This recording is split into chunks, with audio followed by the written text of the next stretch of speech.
அத்தியாயம் 319. அவள் இரக்கத்திற்காக பிச்சை எடுக்கவில்லை. ஆத்திராவை எந்த உணர்ச்சியும் இன்றி பார்த்த ரவிச்சந்திரனின் முகத்தில் சிறிது நேரத்தில் கலக்கம் வந்து குடியமர்ந்தது. அது, நான் இங்க எதுக்கு வந்தேன்னா, ரிசர்ச் முடிஞ்சோடனே உன்னோட ஞாபகங்களை சேகரிக்க உனக்கு வேற ஒரு உடலை ஏற்பாடு பண்ணி தருவேன் என்றான். இதை கேட்ட ஆத்திரா ஆச்சரியப்பட்டு போனாள். மேலும் இதை சொல்ல ரவிச்சந்திரனே நேரில் வருவான் என்று அவன் சுத்தமாக எதிர்பார்க்கவில்லை. ஆனா அதுக்கு பதிலா, நீ அவந்திகாவோட உடம்ப நல்லா பார்த்துப்பேன்னு எனக்கு சத்தியம் பண்ணி கொடுக்கணும். அப்படி இல்லைன்னா நான் எதுவும் செய்ய துணிவேன். உனக்கு புரியுதா? ஆத்திராவும் புரியுது என்று சொன்னபடி டிங்கு டிங்கு என்று மண்டியை ஆட்டினாள். குட் என்று சொன்னபடி கிளம்பி சென்று விட்டான் ரவிச்சந்திரன். இதை சொல்லத்தான் இத்தனை தூரம் கிளம்பி வந்தானா என்று நினைத்த ஆத்திராவிற்கு ஆச்சரியமாக இருந்தது. இதை ஒரு பெண் ஒரு ஆணிடம் இருந்து கேட்கும் பட்சத்தில் நிச்சயம் சந்தோஷம் மேகங்களில் மிதப்பாள் என்பது சாத்தியமான உண்மை. ஆனால் ரவி வெளிப்படுத்திய இந்த அக்கறையெல்லாம் அவளுக்கானது அல்லவே. அவள் அவந்திகாவின் உடலில் இருக்கும் வரை நிச்சயம் ரவிச்சந்திரன் அவளுக்கு எந்த வகையான எதிர்வினையையும் புரிய மாட்டான் என்பதை புரிந்து கொண்டாள் ஆத்திரா. ஆனால் அதே நேரத்தில் அவனின் பாதுகாப்பு உணர்வு மொத்தமும் அவந்திகாவிற்கானது, அவளுக்கானது இல்லை என்பதும் புரிந்தது. நாளை அவந்திகாவிற்கு அவளால் ஒரு ஆபத்து என்றால் அவளை கொல்லவும் ரவிச்சந்திரன் தயங்க கூட மாட்டான் என்ற உண்மையும் அவளுக்கு புரிந்தது. இத்தனை புரிதல்களும் மேலும் அவந்திகா மீதான அவளது பொறாமை உணர்வை அதிகமாகவே செய்தது. ஏனென்றால் அவந்திகாவை ரவி நடத்துவதைப் போல் எந்த மனிதனும் அவளை நடத்தி அவள் இதுவரை பார்த்தது இல்லை. இங்கு அவந்திகாவோ அந்த மந்தமான ஒளி இருந்த அறையில் தனது உடலை சுருக்கி கொண்டு மெத்தையில் படுத்திருக்கிறாள். அவள் உடல் முழுக்க வியர்வை வழிந்து மெத்தையை நனைத்துக் கொண்டிருந்தது. அவளது உடலில் துளி கூட பலமில்லை. அவளது மொத்த சக்தியும் வடிந்து போயிருந்தது. சாவை கூட அலட்சியமாக எதிர்கொண்டவளுக்கு இப்படி ஒரு நரக வேதனை காத்திருக்கும் என்று அவள் சற்றும் எதிர்பார்க்கவில்லை. நேற்று அவளது தலையில் துப்பாக்கியை வைத்து சுட்டவனின் குண்டு அவளது கடையோர நெற்றியில் லேசாகப்பட்டு எதிர் சுவற்றில் போய் பாய்ந்தது. அதன் பிறகு அவளுக்கு போதை மருந்து தந்து விட்டான். அவனது கூற்று என்னவென்றால், அந்த போதை மருந்து அவளது உடலில் இரவு முழுக்க வேலை செய்து கொண்டிருக்கும். அதன் வேலை என்னவென்றால் அவளது உள் உறுப்புகளில் வலியை ஏற்படுத்துவதுதான். அந்த தாழ முடியாத வலிக்கு பதில் சாவே மேல் என்று தோன்ற வைக்கும் அந்த மருந்தின் வீரியம் என்று சொல்லியிருந்தான். ஆனால் அவன் சொன்னது பொய்யில்லை என்ற சில நிமிடங்களிலேயே அவந்திகாவிற்கு புரிய ஆரம்பித்தது. அவளின் உடலில் அந்த போதை மருந்து ஏற்படுத்திய பரவிய வலி இரவு முழுக்கவும் நீடித்தது. அவளுக்கு மட்டும் அது கொடுக்கப்பட்டிருக்கவில்லை என்றால், இப்படி ஒரு மருந்து இந்த உலகில் இருக்கின்றது என்று கற்பூரம் அணைத்து சத்தியம் செய்திருந்தாலும் அவள் நம்பியிருக்க மாட்டாள் என்பது திண்ணம். ஆனாலும் அவள் வலி தாங்காமல் அவனிடம் கெஞ்சவில்லை. அந்த வலி உயிரையே வேரோடு பிடுங்கி எறிவது போல் இருப்பினும் அவள் அவனிடம் சரணடையவில்லை. ஏனென்றால் அதற்காகத்தான் அந்த மனிதன் காத்து கொண்டிருக்கிறான் என்று அவளுக்கு தெரியும். இதன் மூலமாக அந்த எனர்ஜி கிறிஸ்டல் இருக்கும் இடத்தை அவள் வாயில் இருந்து பிடுங்கி பார்ப்பான். ஆனால் உண்மை என்னவென்றால், நிச்சயமாகவே அவளுக்கு அந்த எனர்ஜி கிறிஸ்டல் இருக்கும் இடம் தெரியாதுதான். ஆனால் தெரிந்திருந்தாலும் சொல்லி இருக்க மாட்டாள். அவளை யாராலும் பயமுறுத்த முடியாது. அவனுக்கு பதிலை சொல்லி திருப்தி அளிப்பதற்கு பதிலாக அவள் இந்த கொடுமைகளை கூட தாங்கிக் கொள்வாள். அவள் இறப்பதோடு சேர்த்து அந்த மனிதனின் மூர்ச்சியும் இறந்து போகும். அவள் இருந்த அறையின் கதவு திறந்தது. அந்த மனிதன் உள்ளே நடந்து வந்தான். அவந்திகா வலி தாங்க முடியாமல் போராடி கொண்டிருப்பதை பார்த்தவன் கண்களில் ஆச்சரியம். இன்னும் நீ உன்னோட பிடிவாதத்தை விடலையா? I am surprised. இந்த மருந்து பெரிய பெரிய மிலிட்டரி ஆபீசர்ஸையே உடைய வச்சிருக்கு என்றான் இன்னும் நீங்காத ஆச்சரியத்தோடு. அவனை உறுத்து பார்த்த அவந்திகா, உனக்கு என்ன கொல்லணும்னா அதை சீக்கிரமா பண்ணு, இப்படி சும்மா தொணன்னு பேசிட்டு இருக்காத என்றாள் அவந்திகா. அவளை பார்த்து லேசாக சிரித்த அந்த மனிதன், நான் உன்னோட பிடிவாதத்தை ரொம்ப குறைச்சி எடை போட்டுடும் போல என்றான். உண்மையை சொல்ல வேண்டும் என்றால் அவந்திகா அவனை மொத்தமாக கவிழ்த்து விட்டாள் என்று தான் சொல்ல வேண்டும். அவன் ஆரம்பத்தில் என்ன நினைத்தான் என்றால், அவனது கைமுறைகளான சில கொடுமைகளை அவள் மீது கையாண்டாள். பெண் என்பவள் சுலபமாக உடைந்து உண்மைகளையும் உடைத்து விடுவாள் என்றுதான். ஆனால் இத்தனை கொடுமைகளையும் தாண்டியும் அவளது பிடிவாதம் கொஞ்சம் கூட தளரவில்லை என்றால் அவள் அவனை ஆச்சரியப்படுத்தாமல் இருப்பாளா என்ன? ஆம், வெகுவாக ஆச்சரியப்பட்டு போனான் அந்த மர்ம மனிதன். அவளது பிடிவாதத்தை உடைத்தே ஆக வேண்டும் என்கின்ற வெறி அவனுள் மூண்டது. மிஸ் நாதன், இதெல்லாம் வெறும் ஆரம்பம்தான். அதனால நீ உன்னோட முடிவை மறுபரிசீலனை பண்ணினா நல்லா இருக்கும்னு நினைக்கிறேன். அதனால ஒழுங்கா எல்லாத்தையும் என்கிட்ட சொல்லிட்டேனா நான் நேரா உன்னோட இதயத்துக்குள்ள குண்டை இறக்கிறேன். டீல் எப்படி? ஃபேர் டீலா? அந்த மர்ம மனிதனின் முடிவு ஒன்று, இப்பொழுதே சாகு இல்லை வேதனைகளை அனுபவித்து சாவு என்ற நிலையை அவந்திகாவிற்கு அளித்தது.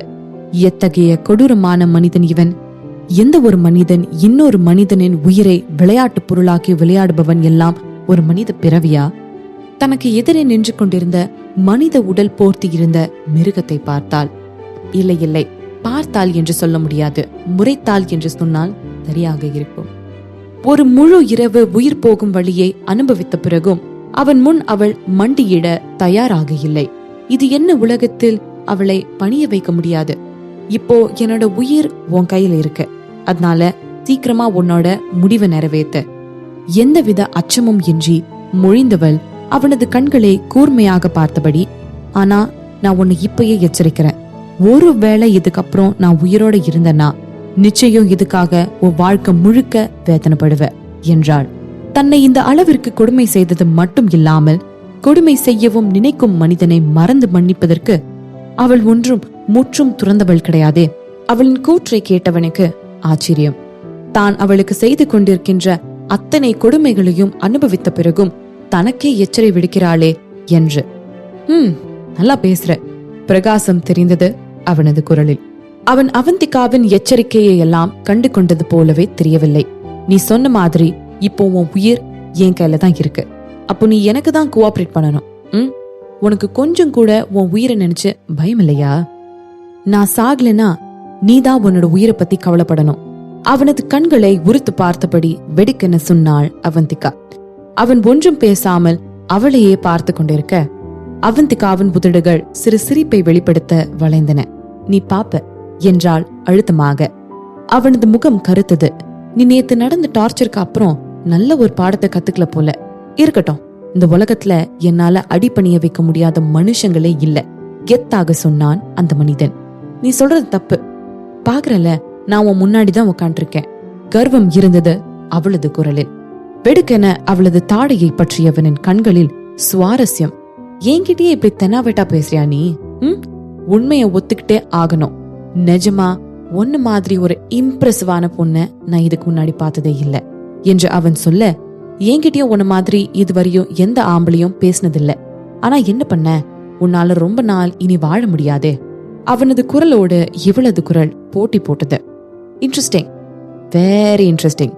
யூ நோ வாட், உன்ன மாதிரி ஆளுங்களை எனக்கு ரொம்ப பிடிக்கும். அதனால பிளீஸ் என்ன டிசப்பாயிண்ட் பண்ணாத என்று அவன் கூற, நீ கண்டிப்பா டிசப்பாயிண்ட் ஆக மாட்ட. அவந்திகாவின் தெளிவான கண்கள் அவனது கண்களை ஆழம் பார்த்தன. ஏனோ அவந்திகாவின் கண்கள் மிக மிக அழகாக இருப்பதாக அவனுக்கு தோன்றியது. அதே அவை கண்ணாடி போன்று பளிச்சென்று இருந்தது. இவளை போன்ற ஒரு அற்புதமான பெண்ணை கொள்வதா? ஆத்திரநாதன், இதுதான் உன்னோட பேரு. நீ இறந்த பின்னாடியும் நான் அதை மறக்க மாட்டேன் என்று சொல்லியவன் கிளம்பி சென்று விட்டான். அவன் அவந்திகா வசம் ஈர்க்கப்பட்டாலும் அவளுக்கு தரும் கொடுமைகளையும் நிறுத்தவில்லை. அந்த நாள் முழுக்கவே அவந்திகாவிற்கு உணவோ தண்ணீரோ தரப்படவில்லை. அந்த நாள் முழுவதையும் படுக்கையிலேயே கழித்தாள் அவந்திகா.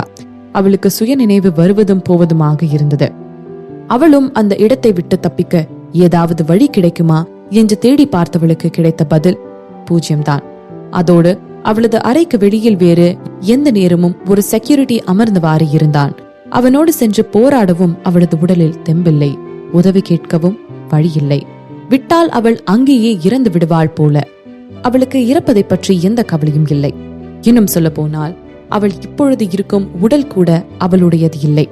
ஆனால் அவள் முயற்சித்த வண்ணமே இருந்தாள். ஏனென்றால் இவளை இந்த நிலைமைக்கு ஆளாக்கிய அந்த மர்ம மனிதனை ஒரு கை பார்த்தாக வேண்டும். அதற்கு அவளது மொத்த ஞாபகங்களும் வேண்டும். அப்படி என்றால் மட்டுமே அவள் இந்த இடத்தை விட்டு வெளியே சென்றதும் அவனை பழி வாங்க முடியும்.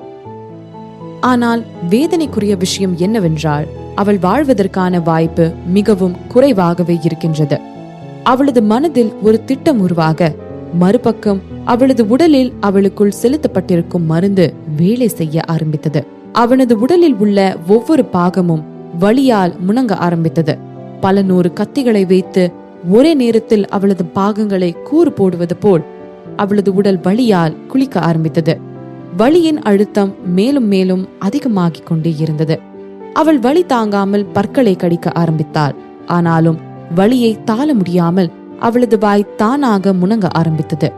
ஏதோ அவளது உடலே 2 துண்டுகளாக பிரிப்படுவது போலான வலி உருவானது அவளுள். நேற்றை விட இன்று வலி மிகவும் அதிகமாக இருந்தது. அவள் மேலும் வலி தாங்க முடியாமல் பற்களை கடிக்க வலது உடலில் இருந்து வியர்வை வழிய ஆரம்பித்தது. அவளது முகம் முற்றிலுமாக வெளுத்து போய்விட்டது. இனி முடியாது என்று அவளது மூளை கத்த அவள் அவளது குடும்பத்தினரின் முகத்தை மனதில் கொண்டு வந்து முன் தோன்றிய நினைப்பை திசை திருப்ப முயன்றாள். அவளது சித்தப்பா அருண் என வந்த நினைவுகள் கௌதமில் வந்து நின்றது. இல்ல, என் பையனுக்காவாச்சும் நான் பிழைக்கணும். மீண்டும் மீண்டும் மனதினுள் உருட்போட்டு கொண்டாள். மேலும் வலி அதிகரிக்க அவள் தரையில் உருண்டாள். அவளது முகம் வலி தாங்க முடியாமல் கசங்கியது. அந்த மர்ம மனிதன் பெண்ணின் பலத்தை மிகவும் குறைவாக எடை போட்டு விட்டான் என்று நினைத்தாள். ஆணை விட பெண் அதிகமாக வலியை தாங்குபவள். ஆம், அவளுக்கு இந்த வலி உயிர் போனதுதான். ஆனால் அவள் வாழ்வின் அர்த்தமாக அவள் கருதும் அவளது மகனான கௌதமை பெற்றெடுத்த போது அவள் அனுபவித்த வலியை விட இந்த வலி கம்மிதான். தனது விரல்களை மடக்கியவள் ஓங்கி சுவற்றில் குத்தினாள். உடலின் வெளியில் உருவாகும் இந்த வலி உடலின் உள்ளே உருவாகும் வலியை குறைக்கும் என்று நினைத்தாள். தொடர்ந்து அவள் அவளையே காயப்படுத்திக் கொண்டு இருக்க அவளது உடல் முழுவதும் காயங்களும் இரத்தத்தாலும் உதிர ஆரம்பித்தது. இவளது வேதனையை பார்க்கும் எந்த மனிதனாலும் அவள் மேல் பரிதாபம் ஏற்படாமல் இருக்க முடியாது. ஆனால் இவள் செய்யும்வற்றை அந்த அறையின் கதவில் உள்ள துளை வழியே பார்த்து கொண்டிருந்தவனுக்கு கண்களில் கிஞ்சித்தும் பரிதாபம் தோன்றவில்லை. அவன் இன்னுமே அவந்திகா அவனிடம் மண்டியிட்டு உண்மையை சொல்லி பட்டென்று சாக வேண்டுவதற்காக காத்து கொண்டிருந்தான். நேரம் கரைய ஆரம்பித்தது. 2 மணி நேரம் ஆகிவிட்டது. ஆனாலும் அவந்திகா இவனிடம் சரணடைவதைப் போல் தெரியவில்லை. அந்த மனிதனின் பொறுமை கொஞ்சம் கொஞ்சமாக பறக்க ஆரம்பித்தது. அவளது விருப்பப்படியே அவளை விட்டுவிட வேண்டியதுதான் என்று முடிவெடுத்து திரும்பியவனின் காதுகளில் அவளின் அலறல் ஒளி விழுந்தது. அவன் திரும்பி வந்து அந்த கதவில் இருந்த துளை வழியாக பார்க்க அங்கே அவந்திகா கட்டிலின் முனையில் அடிபட்டு மூர்ச்சியாகி கீழே விழுந்து கிடந்தாள். அவளது நெற்றியில் இருந்து ரத்தம் வழிந்து கொண்டே இருந்தது. கதவை தொடங்க திடீரென கத்தினான் அவன். உள்ளே விரிந்தவன் அவந்திகாவை ஆராய்ந்தான். அவந்திகா உயிரோடுதான் இருந்தாள்.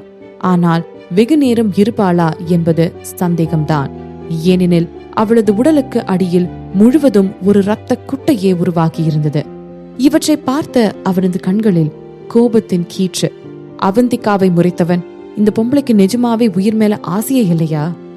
ஆனா இவ்ளோ ஈஸியா உன்னை சாக விட்டுருவேன்னு நினைக்கிறியா? வாய்ப்பே இல்ல என்றபடி தனக்கு தானே பேசிக்கொண்டவன் அவளது உடலை தூக்கியவாறு ஆம்புலன்ஸ்க்கு கூப்பிடுங்க என்று கத்தினான். செயல்கள் விரைவாக நடக்க அவந்திகா மருத்துவமனையில் அனுமதிக்கப்பட்டாள். அவளை சாவின் விளிம்பில் இருந்து வெகு நேரமாக போராடி அழைத்து வந்திருந்தனர் மருத்துவர்கள். அவளுக்கு அறுவை சிகிச்சை செய்யப்பட்டிருக்க அவளை ஒரு தனி ரகசிய அறையில் படுக்க வைத்தனர். மருத்துவ நிபுணர்களை தவிர அங்கு இருக்கும் வேறு யாருக்கும் அவள் அங்கு அனுமதிக்கப்பட்டிருப்பது கூட தெரியாது. சார், அந்த பொண்ணுக்கு இப்ப பரவாயில்ல, ஆனா அவங்க முழிக்க கண்டிப்பா கொஞ்ச நாள் ஆகும்னு நினைக்கிறேன். அவங்க ரொம்ப வீக்கா இருக்காங்க, அதனால இன்னும் கொஞ்ச நாள் ஹாஸ்பிட்டல்லேயே இருக்கட்டும் என்று மருத்துவர் அவனிடம் மிகுந்த மரியாதை உணர்வுடன் கூற, அவர் கூற்றுக்கு இசைவாக தலை அசைத்தவன், எனக்கு புரியுது நீங்க சொல்றது, அவளை எப்படியாச்சும் உயிரோட மட்டும் வச்சிருங்க, அதோட அவ இங்க இருக்கிறது வெளியே யாருக்கும் தெரிஞ்சிடக்கூடாது என்று சத்தம் குறைவான குரலில் சொன்னான்.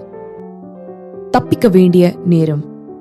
அது மட்டும் இல்லாமல் இந்த பெண் ரவிச்சந்திரனுக்கு சம்பந்தப்பட்டவளாக இருப்பாள் போலும் என்று நினைத்தான். ஏனென்றால் அவனது ஆட்கள் மூலம் ரவிச்சந்திரன் இந்த பெண்ணை தேடிக் கொண்டிருக்கிறான் என்ற செய்தி அவனுக்கு கிடைத்திருந்தது. ஆனால் சந்திரன் குடும்பத்தை இவ்வளவு சீக்கிரமாக எதிர்க்க வேண்டாம் என்று நினைத்தான் அந்த மனிதன். கவலைப்படாதீங்க, எங்களுக்கு என்ன பண்ணணும்னு தெரியும் என்று சொன்னார் அந்த மருத்துவர். சரி, நீங்க இப்ப கிளம்புங்க என்றான் அவன். ஓகே சார் என்றபடி அந்த மருத்துவர் கிளம்பிவிட்டார். மருத்துவர் சென்ற பிறகும் அந்த மனிதன் அங்கேயே இருந்தான். அவனது விழிகள் அவந்திகாவை ஆராய ஆரம்பித்தது. அவளது முகம் சுலபமாக கூட்டத்தில் துளைந்து போய்விடும் முகமாகவே இருந்தது. ஆனால் அவளுள் இத்தனை பலமா, இத்தனை அழுத்தமா, இத்தனை வைராக்கியமா? அசந்துதான் போனான் அம்மனிதன். மேலும் மேலும் அவனுக்கு ஆச்சரியம் அடித்துக் கொண்டே இருந்தால் அவனுக்கு எதிரே சுயநினைவை இழந்து கிடக்கும் அப்பெண். தான் செய்யும் கொடுமைகளை அனுபவித்ததை விட தற்கொலையே மேல் என்று முடிவெடுத்து இருக்கிறாள்.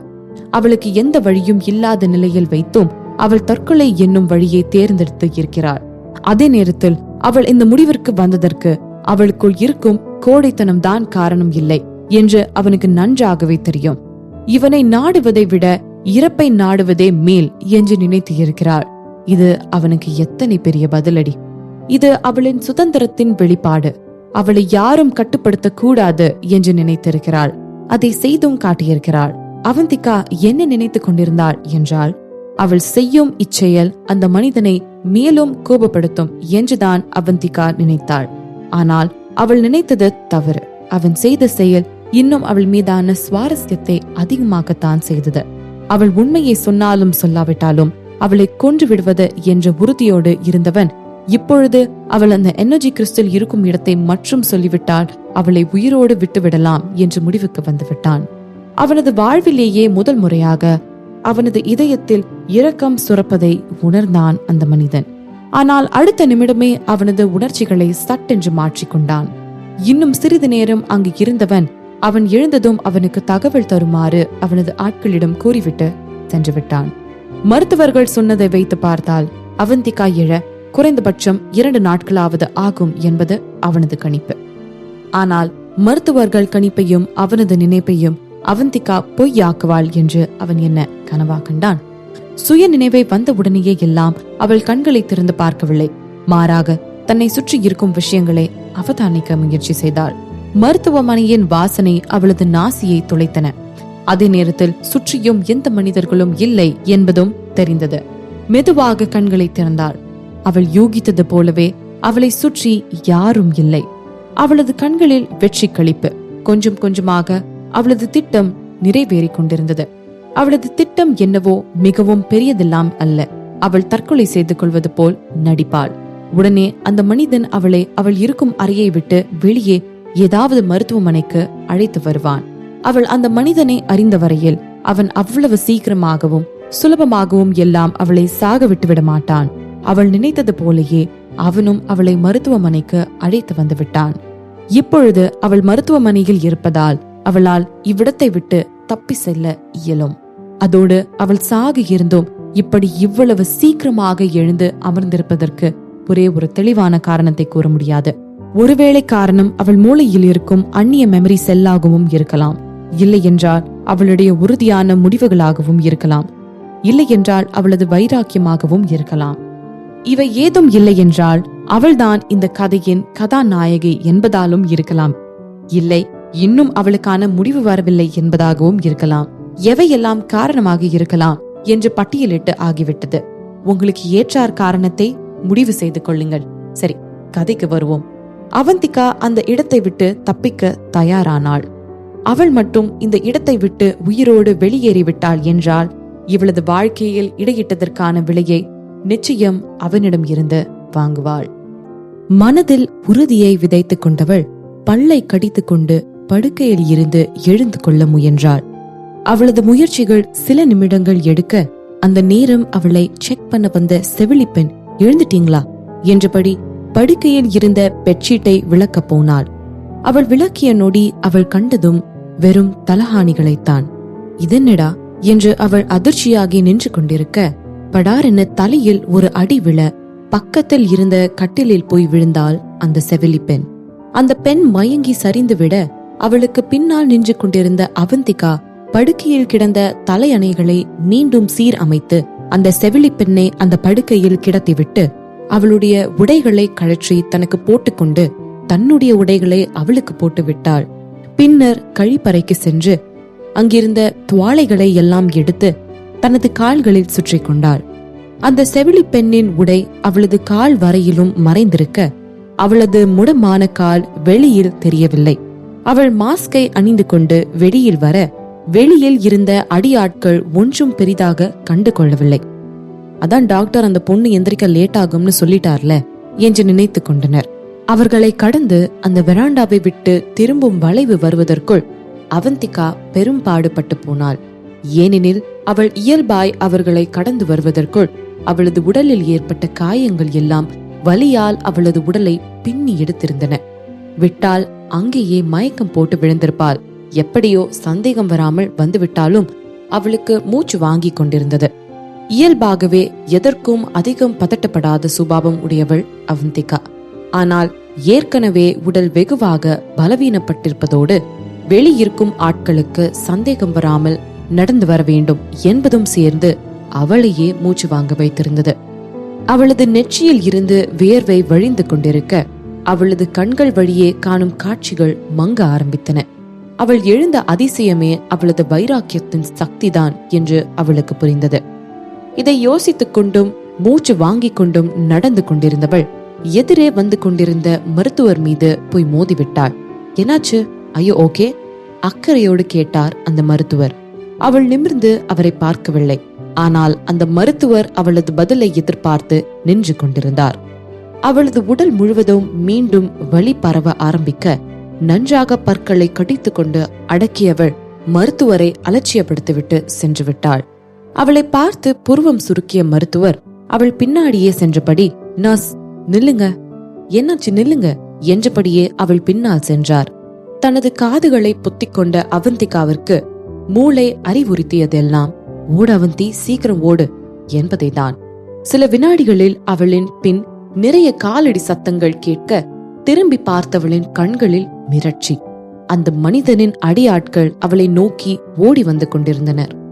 அவளை புடிங்க, ஓட விடாதீங்க என்று ஒருவன் கத்தியபடி இவளை நோக்கி ஓடி வர குடுகுடுவென்று ஓடி சென்று லிப்டினுள் புகுந்து கொண்டாள் அவந்திகா.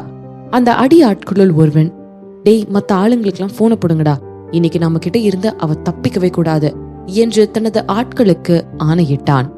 மற்ற ஆட்களும் சேர்ந்து தரைத்தளத்திற்கு ஓடி போய் பார்க்க லிப்டினுள் அவந்திகா இல்லை.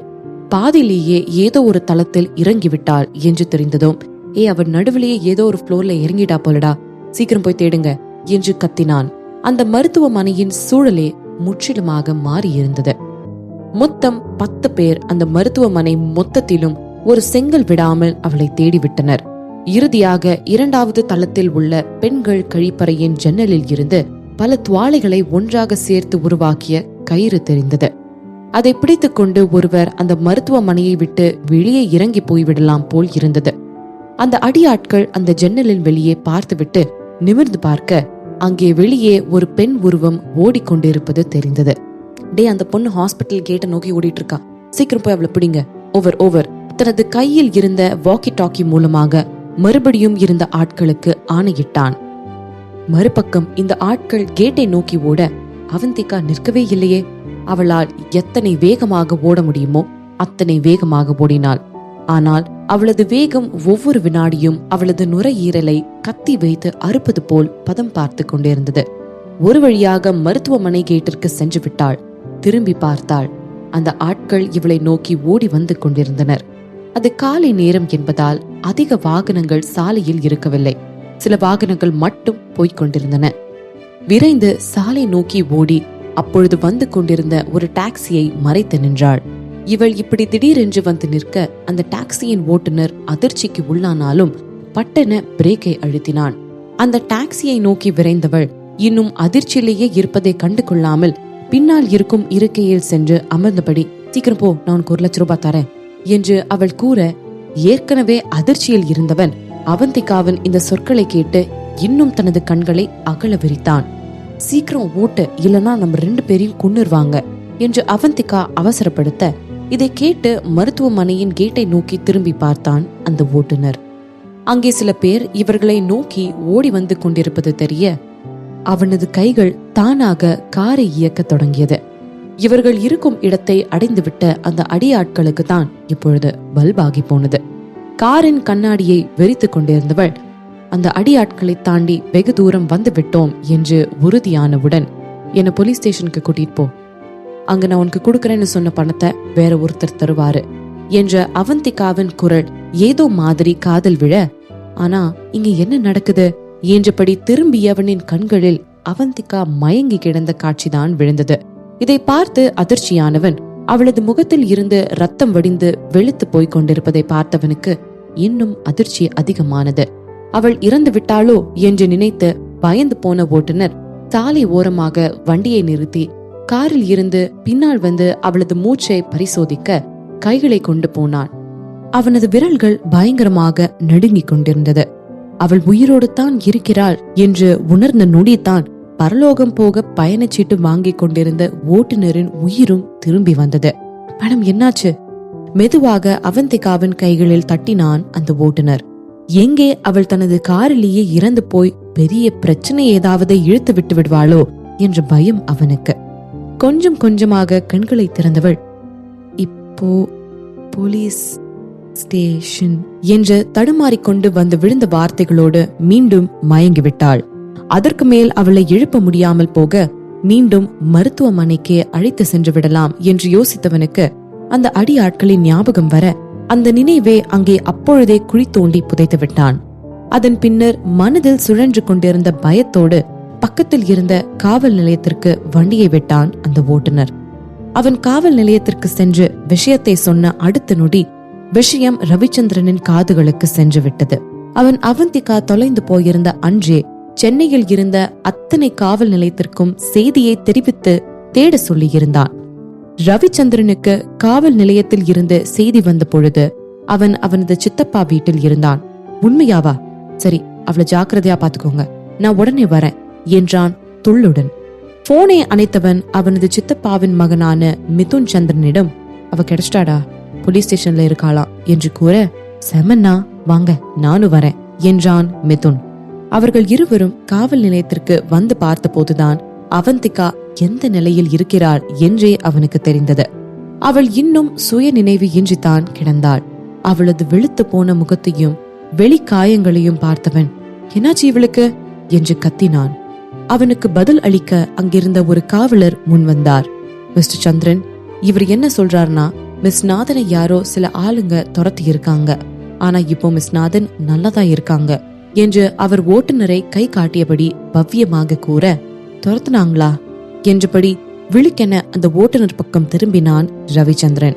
அந்த ஓட்டுநரோ ரவிச்சந்திரனை பார்த்த அதிர்ச்சியில் வாயை பிளந்தவாறு இருந்தார். அவன் எத்தனை பெரிய செல்வாக்கு உடையவன் என்று அவனுக்கு தெரிந்திருந்தது. எக்ஸ்கியூஸ் மீ, அங்க என்ன நடந்ததுன்னு கொஞ்சம் எங்களுக்கு சொல்றீங்களா என்றபடி ரவியின் பக்கம் இருந்து முன் வந்தான் ஒரு நெடிய மனிதன்.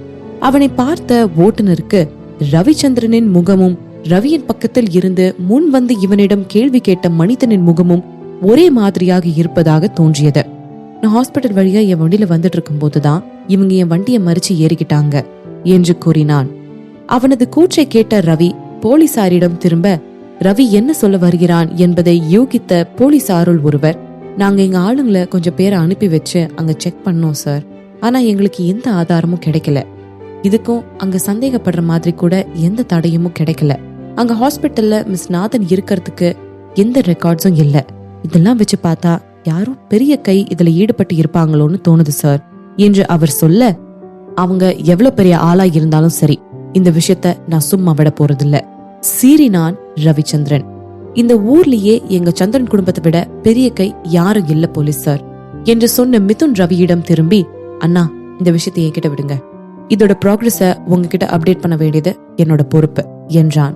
மிதுனிடம் சரி என்பது போல் தலை அசைத்தவன் அவந்திகாவை கைகளில் ஏந்தியபடி நடக்க ஆரம்பித்தான். அவன் சில அடிகள் எடுத்து வைத்திருக்க, நான் இவங்களை சேஃபா கொண்டு வந்து விட்டுட்டா எனக்கு 1 லட்சம் தரேன்னு சொன்னாங்க என்றான் அந்த ஓட்டுநர். இதை கேட்ட ரவி அந்த ஓட்டுநரை திரும்பி பார்க்க, அது நான் பணத்துக்காக எல்லாம் அவங்களுக்கு ஹெல்ப் பண்ணல, தேவை இருக்கிறவங்களுக்கு ஹெல்ப் பண்ண வேண்டியது நம்ம கடமை என்று தத்துவம் பேசினான். தனது பாடி கார்டுகளில் ஒருவனை பார்த்த ரவிச்சந்திரன், 1 லட்சம் ரூபாய்க்கு செக் போட்டு இவனுக்கு கொடுத்துருங்க என்றான் பட்டென்று. இதை கேட்டு ஓட்டுநரின் விழிகள் விரிய, இல்ல மிஸ்டர் சந்திரன், அதுக்கு அவசியம் இல்ல என்று அவன் கூறிக்கொண்டிருக்கும் பொழுதே விறுவிறுவென நடந்து சென்று விட்டான் ரவிச்சந்திரன். ரவியுடைய பாடிகார்டு ஓட்டுநருக்கு 1 லட்சம் ரூபாய் செக்கை எழுதியபடி, உங்களோட உதவிக்கு ரொம்ப நன்றி சார், இது எங்க யங் மாஸ்டர் கிட்ட இருந்த ஒரு டோக்கன் ஆஃப் அப்ரிசியேஷன் என்றபடி அந்த செக்கை நீட்டினான். அதை வாங்கிய அந்த ஓட்டுநர் போய்கொண்டிருக்கும் ரவியை பார்த்தான். திடீரென்று இப்படி 1 லட்சம் ரூபாய் கைக்கு வர அந்த ஓட்டுநருக்கு தலையும் புரியவில்லை, காலும் புரியவில்லை. நடப்பதெல்லாம் உண்மைதானா என்று தன்னைத்தானே கிள்ளி பார்த்து கொண்டான். ரவியோ அவந்திகாவை அந்த ஊரிலேயே சிறந்த மருத்துவரான ஷாம் சிரஞ்சீவிடம் அழைத்து சென்றான். ரவி அவனை நண்பன் பதவியில் இருந்து விலக்கிவிட்டது என்னவோ உண்மைதான். ஆனால் இந்த மொத்த பிரச்சனையையும் ஆரம்பித்தவனே அவன்தானே. அப்பொழுது அவனே பார்த்து கொள்ளட்டும் என்று முடிவிற்கு வந்துவிட்டான் ரவிச்சந்திரன்.